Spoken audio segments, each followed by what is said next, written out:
ప్రజా TV Telugu news.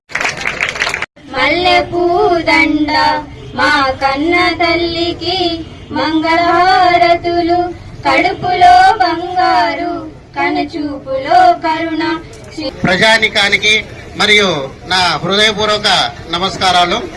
తర్వాత విద్యార్థులకు శుభాశిష్యులు. దీంట్లో భాగంగా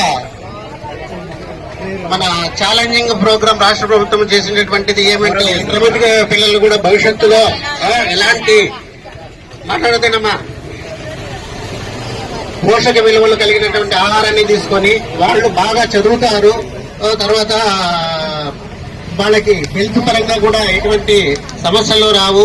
తర్వాత పల్లెల నుంచి వచ్చే పిల్లలు ఇబ్బంది పడుకోకుండా బీద పిల్లలు కాబట్టి కళాశాలల్లో, గవర్నమెంట్ కళాశాలలు, ప్రభుత్వ కళాశాలల్లో ఉన్నటువంటి వాళ్ళకి ఈ పథకం అందిస్తే బాగుంటుందని చెప్పేసి గవర్నమెంట్ కొంతమంది ఉన్న వాళ్ళు ఉంటారు, లేని వాళ్ళు ఉంటారు. వీళ్ళందరూ దృష్టిలో పెట్టుకుని మన నారా చంద్రబాబు నాయుడు గారు కావచ్చు, పవన్ కళ్యాణ్ గారు కావచ్చు, నారా లోకేష్ గారు కావచ్చు, వీరందరి మీ అందరి ఇబ్బందులు కనుక్కొని ఈ పథకం పెట్టడం జరిగింది. ఈ పథకం కూడా డొక్కా సీతమ్మ గారి పేరు మీద పెట్టడం జరిగింది. ఫస్ట్ మీరు తెలుసుకోవాల్సిందంటే డొక్కా సీతమ్మ గారు ఎవరు, మీకు ఎవరికైనా ఐడియా ఉందా? మధ్యాహ్న భోజన పథకమే. డొక్కా సీతమ్మ గారు ఎవరంటే ఆమెడ చనిపోయేంత వరకు అన్నదానం చేశారు ఫ్రీగా ఎంతో మందికి. చాలా గొప్ప వ్యక్తి. అలాంటి వ్యక్తులు గుర్తుంచుకోవాలనే ఉద్దేశంతో ఈ రోజు ఆమె పేరు మన పవన్ కళ్యాణ్ గారు ప్రతిపాదన చేసి పెట్టడం జరిగింది. ఇవన్నీ మీరు ఊరికి ప్రోగ్రాం జరుగుతుంది, ప్రోగ్రాం లోకి వచ్చినామన్నట్లు కాకుండా ఎవరు ఈ పేరు ఎందుకు పెట్టారు, ఎవరన్నా ఆలోచన చేశారా? ఎవరు చేయలేదు. డొక్కా సీతమ్మ గారు చాలా గొప్ప వ్యక్తి.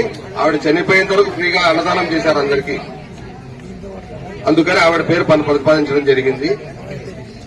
మీరు కూర్చున్నారు, ఆడపిల్లలన్నా కొంచెం వింటున్నారు కానీ మీరు అస్సలు వినడం లేదు.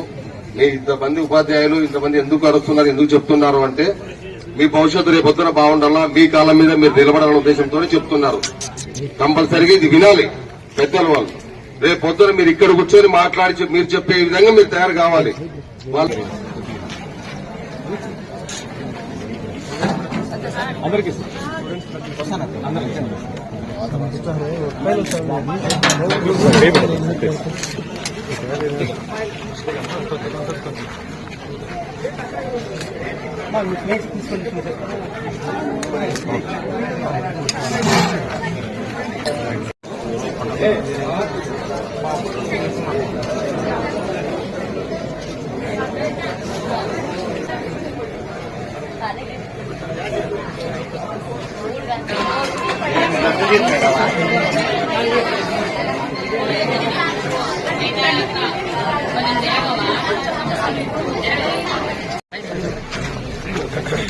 ఈరోజు నార్పల గవర్నమెంట్ జూనియర్ కాలేజ్లో mid day meals junior college పిల్లలకి ప్రభుత్వం ఎక్స్టెండ్ చేసినటువంటి ఆ ఒక పథకాన్ని ఈరోజు నార్పలలో నేను కూడా పాల్గొని పిల్లలతో భోజనం చేసి, అలాగే mid day meals quality of ఫుడ్తో పాటు జూనియర్ కాలేజ్ పిల్లలకి ఇది ఉపయోగం పడిందా, అలాగే వాళ్ళ ఒక ఫుడ్ హ్యాబిట్స్ ఎలా ఉంది, ఎడ్యుకేషన్ ఎలా ఉంది, చదువు ఎలా చెప్తున్నారు, డిఫికల్ట్ సబ్జెక్ట్స్ ఏమున్నాయి, ఇవన్నీ గురించి కూడా చాలాసేపు పిల్లలతో, టీచర్స్తో మాట్లాడడం జరిగింది.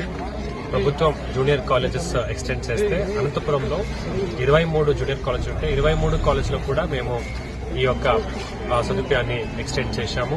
అలాగే మోడల్ స్కూల్ గురించి కూడా ఈరోజు మార్నింగే ఇన్ఫర్మేషన్ వచ్చింది. త్వరలో అది కూడా సంపూర్ణంగా అమలు చేస్తూ అనంతపురం జిల్లాలో పిల్లలు మధ్యాహ్నం భోజనం వాళ్ళు దాని గురించి ఆలోచించి, లేదా పనికెళ్లే తల్లిదండ్రులు పిల్లల్ని పంపడానికి ఏమైనా ఇబ్బందిగా ఉంటే అది ప్రభుత్వం తీర్చింది. దయచేసి పేరెంట్స్, పిల్లలు అందరూ కూడా దీన్ని సద్వినియోగం చేసుకుని సంపూర్ణంగా చదువు మీద ఫోకస్ పెట్టి మీరందరూ ఇంటర్ని కంప్లీట్ చేసుకుని డిగ్రీ కూడా చదివి మంచి జాబ్ తెచ్చుకొని మంచి పౌరుడిగా అవ్వాలని అందరికీ కోరుతున్నాను. వచ్చేసి స్పీడ్ బ్రేకర్స్ సమస్య ఎక్కువ ఉంది సార్. చాలా రోజుల నుంచి అధిక మెయిన్ రోడ్ చాలా వరకు తీసేయాలా దాన్ని? సార్ వెయ్యాలి సార్. స్పీడ్ బ్రేకర్స్ ప్రాబ్లం ఎక్కువ ఉంది సార్. సంబంధిత అధికారులకు ఎన్నోసార్లు మేము ప్రస్తావించాం సార్, బట్ దానిపైన ఇంతవరకు ఎటువంటి సో నెక్స్ట్ 24 hours లో పోలీస్ మరియు R&B స్టాఫ్ వచ్చి మోటార్ వెహికల్ ఇన్స్పెక్టర్ కూడా వచ్చి దాని నివేదిక ఇస్తారు. నాకు ఎక్కడ అవసరం ఉంటే అక్కడ వేయిస్తాం. ప్రహరీ కూడా 6 लाख రూపీస్ నాకు అడిగారు. అది నేను మినరల్ ఫండ్స్ లో శాంక్షన్ చేస్తాను. త్వరలో ఆ వర్క్ కూడా స్టార్ట్ అవుతుంది. ఇంకోటి ఏమంటే నార్పల్లో అనర్హులకు చాలా వరకు ఇక ఇల్లు మంజూరు చేసినారు సార్. వాటిపైన కూడా చాలా ఇదిగా ఉంది సార్ సమస్య. అదే ఓకే. అది ఇప్పుడే నాకు స్థానిక ప్రజాప్రతినిధి గారు నాకు రిప్రజెంట్ చేశారు. ఒకసారి దాన్ని స్టడీ చేసి అవసరమైతే ఈ రెవెన్యూ డివిజన్ లో వేరే మండలం నుంచి ఏమైనా వాళ్ళని పంపించి సర్వే చేయాలన్నా చేయించి దాని పరిష్కారం చేస్తాం. పేదలంటాం కానీ సార్ అంతా మోడీలు కట్టినారు సార్. అనర్హులే ఎక్కువ సో అవన్నీ కూడా రెవెన్యూ సదస్సులో దయచేసి అప్లై చేయండి. ఎవరెవరు నార్పల మండల్ కావచ్చు, సింగన్మల కాన్స్టిట్యున్సీలో రెవెన్యూ సదస్సుని సదుపయోగం చేసుకోండి. నేను కూడా రాబోయే రోజుల్లో రెవెన్యూ సదస్సు నేను స్వయంగా కూడా అటెండ్ అవుతాను. అందులో మీరు పరిష్కారం కావాలన్న అర్జీని ఆన్లైన్ అయ్యేటట్టు చూడండి. నేను కూడా అదే చెప్తా ఉన్నాను. అది రివ్యూ కూడా చేస్తాము. ఆన్లైన్ అయి నాణ్యమైన పరిష్కారం రెవెన్యూ సదస్సులో జరగాలి. ఇది సదస్సు అని అందుకే పిలుస్తాము. దయచేసి దీన్ని సద్వినియోగం చేసుకోవాలని అందరినీ కోరుతున్నాను.